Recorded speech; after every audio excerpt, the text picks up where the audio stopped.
Bom dia, pessoal. Olá, sejam todos muito bem-vindos, né? Os alunos do EJA, da Escola de Ensino Fundamental Dr. José Simões Filho, comunidade da Lagoa Vermelha. Então, nós hoje, como eu havia prometido para vocês na semana passada, nós vamos dar continuidade a essa explicação que eu vou tentar aqui sintetizar para vocês depois dos dois vídeos que eu mandei explicativos aí acerca do nosso conteúdo, que é a transição do mundo antigo para o mundo medieval, do mundo antigo para a Idade Média. Mais precisamente, quando a gente fala de mundo antigo, a gente está falando de quê? De Império Romano, né? A queda do Império Romano do Ocidente, que aconteceu no ano de 476 depois de Cristo. Então, como eu havia dito antes, vários fatores contribuíram para a queda do Império Romano. Eu falei que o Império Romano ficou muito grande, crises no exército, crises econômicas, né, crises até mesmo sociais, porque de tão grande que ficou o Império, ele ficou de uma certa forma ingovernável, ele ficou inadministrável, né? Vamos dizer assim. E ele começou a invadir terras de outros povos, né? Em sua grande maioria os povos bárbaros, né? Quem são os bárbaros? Eram todos aqueles, segundo os romanos, né? Segundo a ideia romana, né? De civilização, de civilidade, eram todos aqueles que não eram cidadãos romanos. Então, todo aquele que não era cidadão romano era considerado pelos romanos bárbaros. Quer dizer que esses povos, professor, esses outros povos, eles não tinham uma organização social definida? Não, eles tinham. Agora, o problema é que, para Roma, esses povos, eles são o quê? Bárbaros, porque eles não se enquadram dentro do ideário romano de civilidade, né, de civilização. Enfim, então aquele que não era cidadão romano era considerado um bárbaro, né? Outra coisa que fez com que o Império Romano decaísse, né, foi a questão do cristianismo, né? O cristianismo ele começou a ficar muito grande, né? As revoltas, né, as revoltas internas dentro do próprio império, as divergências, né? Lembrando que foi o imperador Constantino, né, que oficializou, vamos dizer assim, a religião cristã, a religião católica como religião oficial do Império Romano, né? Teodósio, o imperador Teodósio, ele liberou o culto, mas quem legalizou, quem fez com que a igreja católica ela se tornasse a religião oficial do Império Romano foi o imperador Constantino.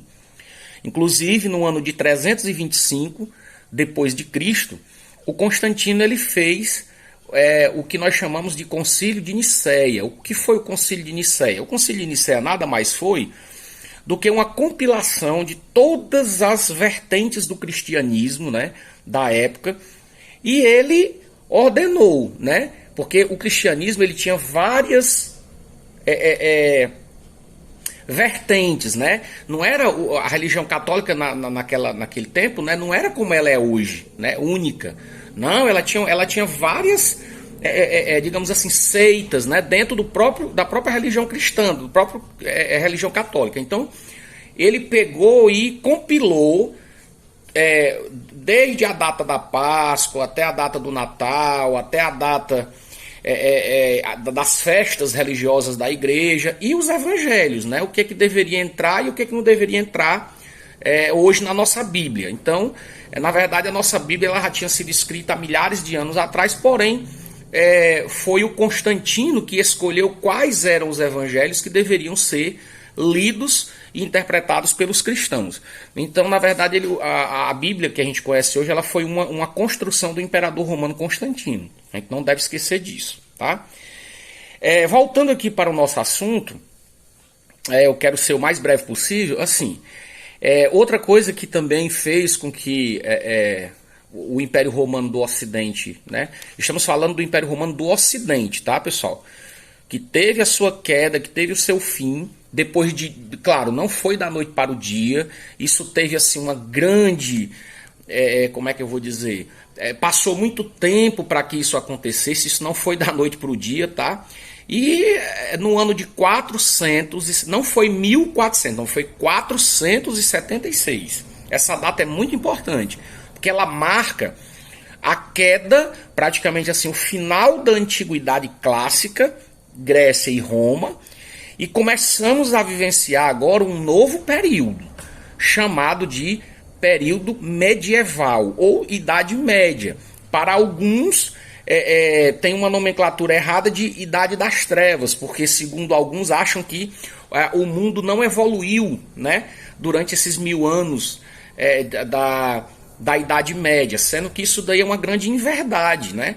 A gente sabe que grandes produções artísticas, culturais, de diversas ramificações, até mesmo no seio, né, da própria Igreja Católica, né, nos seus mosteiros, nos seus conventos, grandes obras, né, artísticas, elas tiveram sim, né, início, né, sobretudo com os monges, né, os monges gregorianos, os monges perdão, gregorianos não, os monges, dentro dos mosteiros, né? Porque, aliás, monges gregorianos, desculpe, monges gregorianos, só que não começou aí, né? Não começou, a Igreja Católica não começou assim, já com toda a força no ano de 476. Não, ela foi se construindo, né? Ao longo de 1000 anos, né? Até chegar à data de 1400, agora sim, 1453, que marca definitivamente a queda do Império Romano do Oriente. Mas aí, no ano de 1453, nós vamos entrar em outra fase da história mundial, da história que tal como nós a conhecemos, né? Que é o período moderno, a história moderna. A modernidade. Então, assim, aí já é outra coisa. Nós não vamos estudar isso, vamos estudar a transição. Então, do Império Romano para a Idade Média. Então, essa coisa da modernidade é outra coisa que depois a gente vai analisar. Então, o que a gente pode ver? Os monges gregorianos, os monges beneditinos, né? Depois, lá pelo século XIII, né? Os franciscanos também nos seus conventos, quer dizer, muitos santos, né?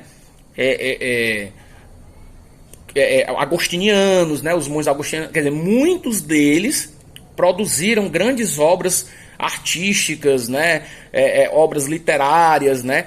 Então, assim, durante esse período de 1000 anos, né, que vai de 476 até 1453, para que a humanidade não achasse, né, não quebrasse-se essa ideia de que esse período ficou conhecido como período, como Idade das Trevas, né? Então, na verdade, pessoal, rapidamente aqui, para a gente dar aqui uma finalização, então, muitas foram as causas, né, de queda do Império Romano, né?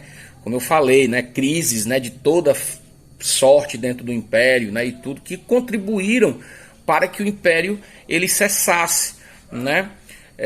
Então, dentro dessa transição, aí a gente vai para a Idade Média, né? O que é a Idade Média? A Idade Média nós vamos ter esse momento, né? Essa aula aqui é mais voltada para aqueles que já viram e para aqueles, só uma revisão para aquilo que a gente viu na semana passada e para aqueles que não viram, não assistiram a minha aula também na semana passada.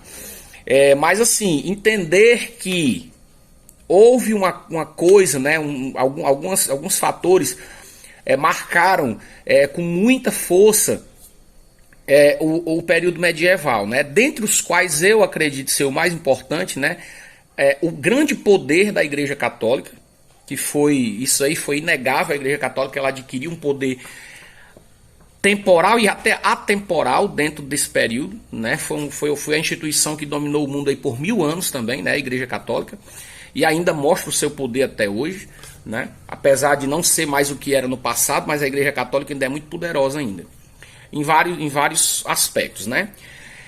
A ruralização. O que é ruralização, Michel? Eu não entendo essa palavra. Gente, ruralização foi um fenômeno que aconteceu logo quando o Império começou a cair. As pessoas, elas saíram das cidades e foram morar no campo, na zona rural, fugindo de quê? Das invasões dos bárbaros. Então os bárbaros, eles tinham um objetivo, né? Entre os quais, esse daí a gente ficou muito conhecido, que era invadir as grandes cidades, destruir e saquear as riquezas do Império. Então o Império Romano era rico ainda, né? Sobretudo Roma, né? Que tinha mais de 1 milhão de pessoas na época que caiu, né? O Império Romano. Então 1 milhão de pessoas, era a maior cidade do mundo antigo, né? Considerada até a capital do mundo na época, né? Em meados do século V, né? Que foi quando Roma caiu, ano de 476. Então a ruralização do Império, ela foi realmente uma coisa que chamou muita atenção na Idade Média. Por quê? Porque à medida que as pessoas foram saindo das cidades, e claro que não é tão simples assim, pessoal. Eu estou aqui sendo o mais superficial possível com vocês, mas existem outros fatores muito mais aprofundados que eu não vou falar para vocês aqui, porque não nos convém. O que nos convém é a gente entender isso aqui. As pessoas saíram das cidades e foram morar no campo. À medida que as pessoas foram morar nas cidades, sair do campo, sair das cidades e morar no campo, começou a haver o quê? Aglomerações. Pequenos núcleos começaram a povoar as enormes extensões do Império Romano. Então as pessoas começaram a se aglomerar, e ali, né, nessa aglomeração, dentro dessa pequena comunidade, né, começou a surgir aquilo que nós chamamos de feudos. Os feudos eram o quê? Porções, extensões de terra, onde tinha um senhor feudal, certo? Que dominava toda aquela extensão, e tinha outras pessoas, né? Outras famílias agregadas ali ao seu redor. Então é uma coisa bem interessante, porque foi nesse período que surgiram os castelos. As grandes edificações, né, monumentais, aqueles castelos bonitos, né, que tem pela Europa, começaram a surgir nessa época aí. Tá certo? Por quê? Porque essas pessoas precisavam se proteger em torno de alguém mais forte. O senhor feudal era o detentor da terra e da riqueza. Então as pessoas começaram a se organizar em torno dessa figura poderosa, tá entendendo? Que tinha dinheiro, tinha homens, né, tinha exércitos que pudesse manter ali, dentro daquela fortificação, né, a segurança das pessoas. Segurança de quem, professor? Dos bárbaros que estavam invadindo todo o império. Então isso daí, gente, é só uma forma superficial de explicar para vocês o fenômeno da ruralização. Claro que nós vamos ainda ter outros momentos que eu vou explicar isso com mais calma para vocês, mas por enquanto, vocês entendendo esse vídeo aqui, para mim é o suficiente, tá? Então, ruralização, organização das pessoas em torno de um senhor feudal, de um homem poderoso, né, que detinha uma parte do exército, que detinha dinheiro e detinha poder. Então ali ele foi sendo o senhor daquela extensão de terra, que começou também a crescer.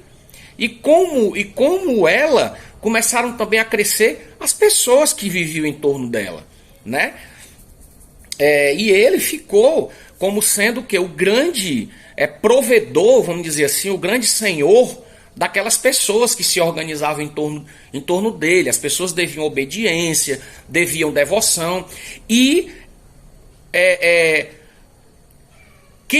qual era a religião lá? A religião católica.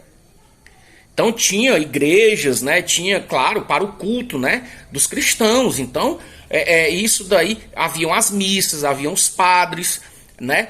E aí depois começaram a vir os bispos, né? Enfim, começou a se organizar um grande complexo, né, ali em torno dentro daquela fortificação, né, chamada de castelo, e ao redor o feudo, né? O que era o feudo, professor? Era aquela extensão de terra onde as pessoas comuns trabalhavam.